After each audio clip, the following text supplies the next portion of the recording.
Inna lillahi wa inna ilaihi raji'un. Inna lillahi wa inna ilaihi raji'un. Yanzu nan labarin rasuwar Kamal aboki ke riskana. Yanzu nake kira ake tabbatar min da cewa ya samu hatsarin mota ne akan hanyar ta dawowa daga Maiduguri zuwa Kano. Shikenan fa rayuwar fa kenan. Inna lillahi wa inna ilaihi raji'un. Duk wanda ya san nayi masa abu daga san da ya san ni zuwa yau. Dan Allah da Annabi ya yafe mu. Ni ma na yafe muku. To, Kamal halinka na gari ya bi ka. Allah subhanahu wa ta'ala ya ci kanka. Allah ya gafarta maka. Allah ya saka huta. Kuma idan tamu ta zo Allah ya sa mu cika da imani. Kama kayan sallah ka dinka da kanka. Budurwan ka da dinka ma ka dinka da kanka.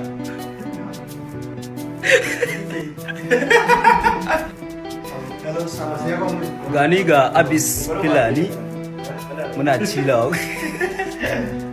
It's not online. Ina ƙara koma Facebook sai na ga mutane suna ta ɗora inna lillahi wa inna ilaihi raji'un.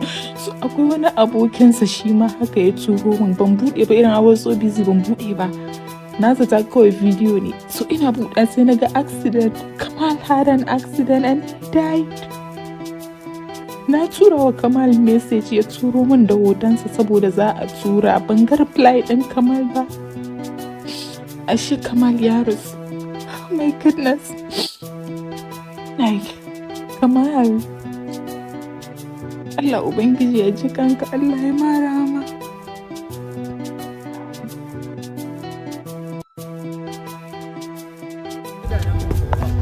Yanzu dai ga mu za mu je a nemo wa za a nemo a wani ko kai?